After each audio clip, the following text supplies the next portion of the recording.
दोस्तों बहुत बहुत स्वागत है आप सभी का एक बार फिर से। जी हाँ दोस्तों, आज पूरे दिन की कई महत्वपूर्ण और बड़ी खबरें निकलकर सामने आ रही हैं। जानेंगे सभी खबरों को विस्तार से। तो दोस्तों, खबरों में आगे बढ़ने से पहले वीडियो को एक प्यार भरा लाइक जरूर कर दें और ताजा खबरों को जानने के लिए चैनल को सब्सक्राइब भी जरूर कर लें। तो देखते हैं पहली बड़ी खबर क्या निकल कर आ रही है। दोस्तों, आज की पहली बड़ी खबर में बैंक से जुड़ी खबर निकल कर आ रही है। जी हाँ दोस्तों, आपको बता दें कि आज ही निपटा लें, कर ले कैश का इंतजाम। 27 मार्च से 4 अप्रैल तक 7 दिनों के लिए बैंक बंद। जी हाँ, बात कर रहे हैं कि अगर बैंक से जुड़ा आपको कोई काम बचा हुआ है तो उसे कल के लिए ना टालें, वरना आपको अपने काम के लिए लंबा इंतजार करना पड़ सकता है। दरअसल आज के बाद से अगले 7 दिनों के लिए बैंकों के कामकाज प्रभावित रहेंगे। ऐसे में आपको अपने बैंक से जुड़े काम के लिए 4 अप्रैल तक का इंतजार करना पड़ सकता है और वहीं आपको होली पर कैश के लिए मुश्किल का सामना करना पड़ सकता है। ऐसे में आप पहले से ही बैंक या एटीएम से कैश निकालकर इंतजाम कर लें। दरअसल 27 मार्च से 4 अप्रैल तक 2 दिन छोड़कर बैंकों की लंबी छुट्टी होने वाली है और ऐसे में एटीएम में कैश खत्म होने की समस्या से भी आपको गुजरना पड़ सकता है। हालांकि बैंकों का कहना है कि एटीएम में कैश की किल्लत की समस्या नहीं होगी। बैंक से जुड़ा अपना काम आप आज ही खत्म कर लें, वरना आपको 4 अप्रैल तक का इंतजार करना पड़ सकता है। और दोस्तों, में अगली बड़ी खबर बता दें कि कोरोना महामारी ने मचाया तांडव। मुंबई में महज एक दिन में सामने आए 5,504 कोरोना पॉजिटिव केस। जी हां, आपको बता दें कि मुंबई में गुरुवार को लगातार दूसरे दिन 5,000 से अधिक कोरोना के नए मामले सामने आए हैं। मुंबई में पिछले 24 घंटे में 5,504 नए कोविड-19 केस दर्ज हुए हैं। महामारी की शुरुआत के बाद से 24 घंटों में पहली बार एक दिन में इतनी अधिक संख्या में कोरोना पॉजिटिव लोग पाए गए हैं और ये अब तक के एक दिवसीय उच्चतम उछाल दर है। वहीं कोरोना के चलते 14 लोगों की इससे जानें जा चुकी हैं और वहीं बुधवार को मुंबई शहर में 5,185 नए मामले दर्ज किए गए थे।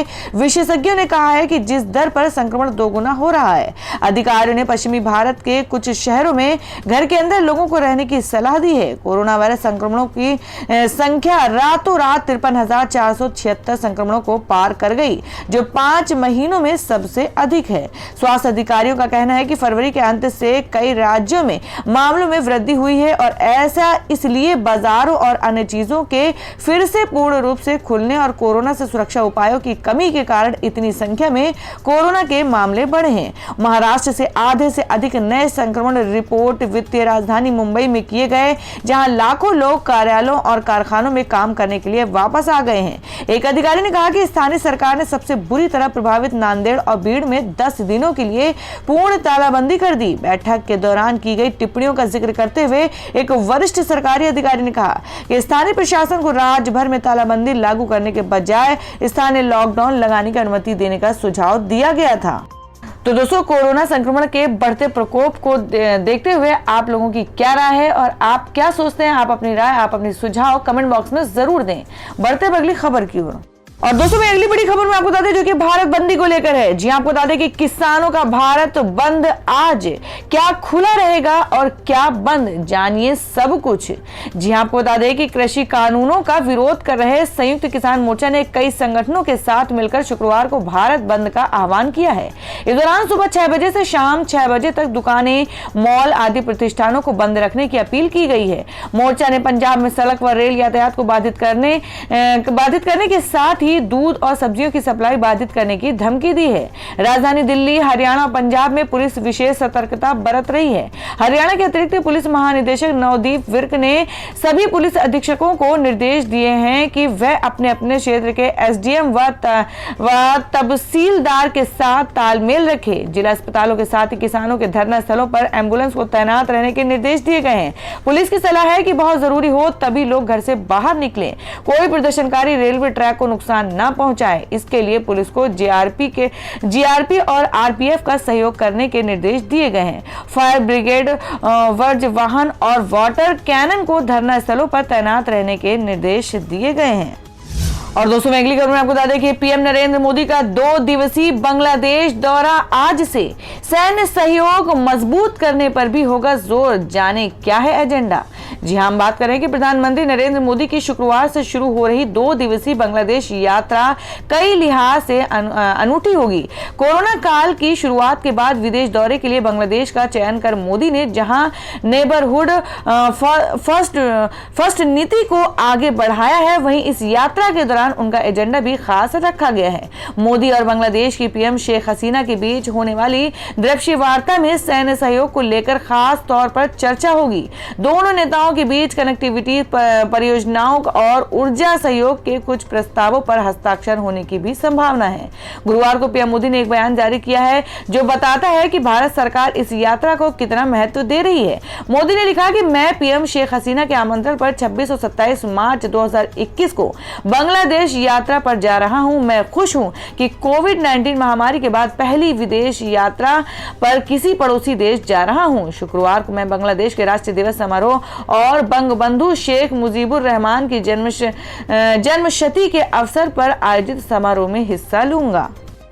तो दोस्तों, खबरों में आगे बढ़ने से पहले जान लेते हैं आज के माइंड क्विज के सवाल को। आज का सवाल है, आपको बताना है कि श्रीलंका की राजधानी कहाँ है। इसका जवाब आपको वीडियो के नीचे कमेंट बॉक्स में देना है और सही जवाब देने वाले को रैंडमली सिलेक्ट किया जाएगा और वो जीत सकते एक बम्पर पुरस्कार। तो बढ़ते हैं अगली खबर की ओर।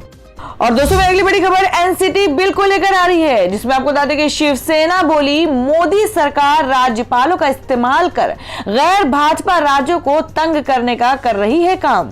जी हां, आपको बता दें कि दिल्ली की केजरीवाल सरकार के विरोध के बावजूद बुधवार को the government of national capital territory of Delhi amendment bill 2021 पास हो गया। एनटीसी कानून के पास होने के बाद केजरीवाल सरकार का बड़ा झटका लगा है और वहीं शिवसेना एनसीटी बिल को राज्यपालों के माध्यम से गैर भाजपा राज्य सरकारों पर दबाव बनाने वाली मोदी सरकार का कानून बताया है। शिवसेना ने कहा कि महाराष्ट्र हो या दिल्ली, भाजपा उपराज्यपाल के माध्यम से अपनी सत्ता चलाती है। इसके लिए चाहे भाजपा को लोकतंत्र का क्यों ना गला घोटना पड़े। एनसीटी एक्ट को लेकर भाजपा पर निशाना साधते हुए शिवसेना ने गुरुवार को भगवा पार्टी पर राज्यपाल के कार्यालय के माध्यम से गैर भाजपा राज्यों को दबाने का आरोप लगाने वाला बताया है। अपने मुखपत्र सामना में एक संपादकीय में शिवसेना ने कहा कि नरेंद्र मोदी सरकार ने देश में लोकतंत्र और आजादी को दबाने का फैसला किया है।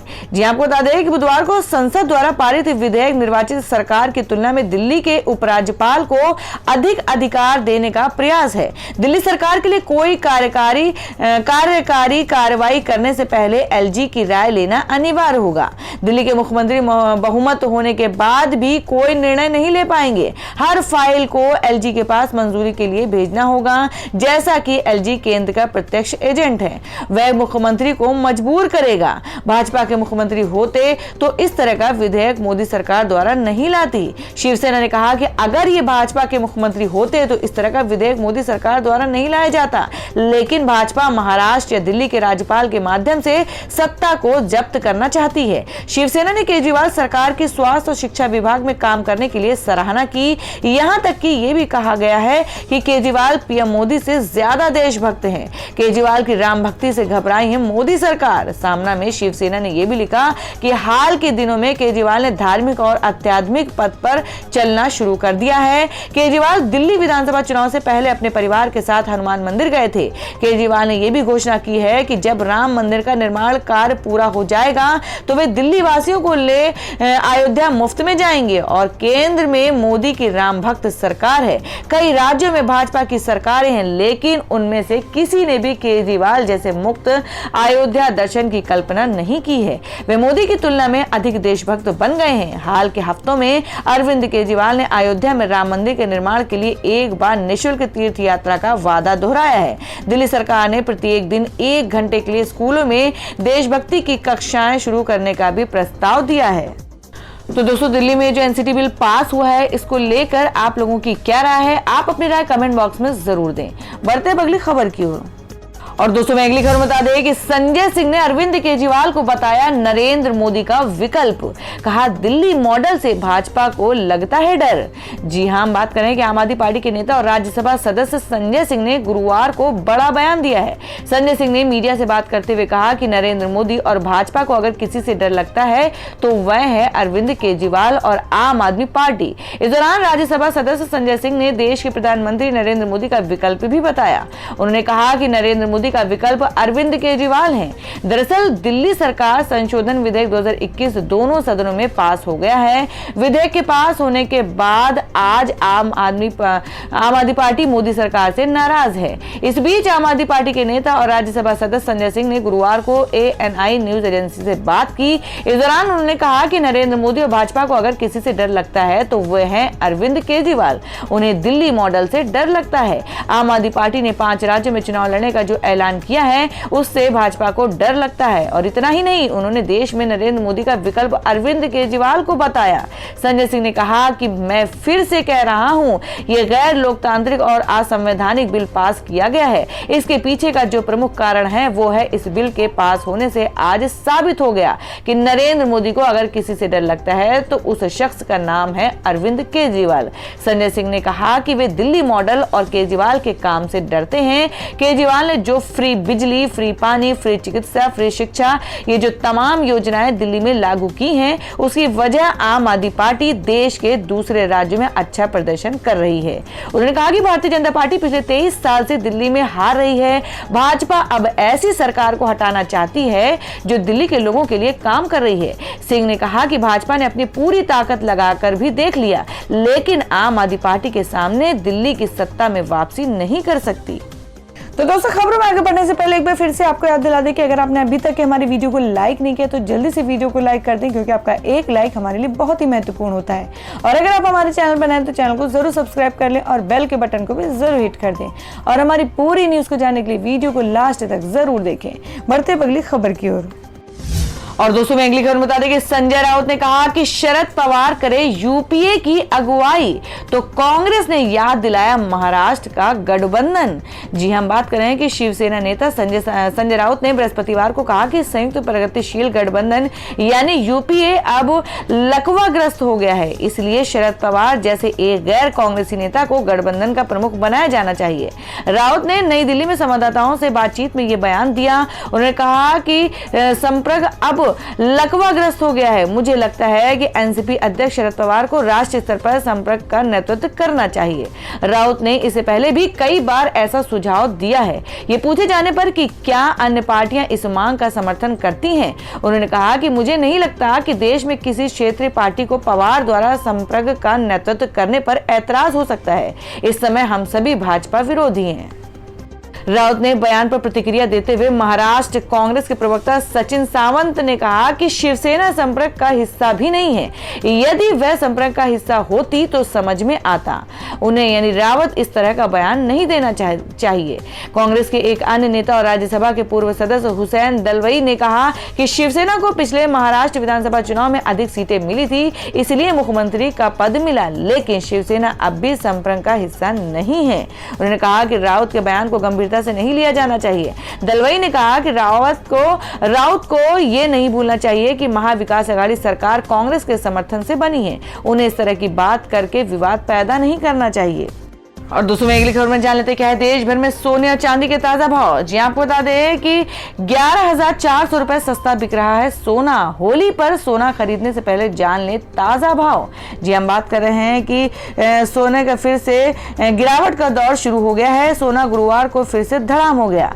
जी हाँ, होली यानी 2021 से पहले सोने की कीमत में मंदी देखने को मिल रही है। गुरुवार 25 मार्च को सोना 0.15% गिरकर 44,492 रुपए प्रति 10 ग्राम पर पहुंच गया। सोने की कीमत में आई ये गिरावट के बाद से खरीदारी को उत्साह सोने के प्रति लगातार बढ़ रहा है। अगर आप भी आने वाले वेडिंग सीजन और होली से पहले गोल्ड ज्वेलरी खरीदना चाहते हैं तो सोने के ताजा रेट के बारे में जरूर जान लें। जी, आपको बता दें कि गुरुवार को सोने की कीमत में फिर से गिरावट आई। और आपको बता दें कि MCX पर अप्रैल डिलीवरी वाले सोने के वायदे भाव में 65 रुपए गिर गया। बाजार खुलते ही सोने के वायदा भाव में 32 रुपए की तेजी आई, लेकिन 11 बजे ये 15 रुपए की गिरावट के साथ 44,845 रुपए पर ट्रेंड कर रहा था।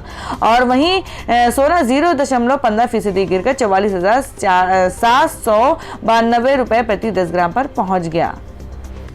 और दोस्तों मैं अगली खबर में जान लेते हैं क्या देश भर में मौसम के ताजा हालात। जी आपको बता दें कि होली तक दिल्ली में नहीं बरसेंगे बादल, चढ़ेगा पारा, लेकिन इन राज्यों में होगी बारिश। जी हम बात करेंगे पूरे देश में मौसम की उथल पुथल जारी है, कहीं गर्मी तो कहीं बारिश ने लोगों को तंग किया हुआ है। भारतीय मौसम विभाग ने अपने ताजा अपडेट में आज से लेकर अगले 5 दिन तक के मौसम का ऐलान कर दिया है। आईएमडी ने अपने ताजा अपडेट में कहा है कि होली से पहले अब दिल्ली में बारिश होने के आसार नहीं है।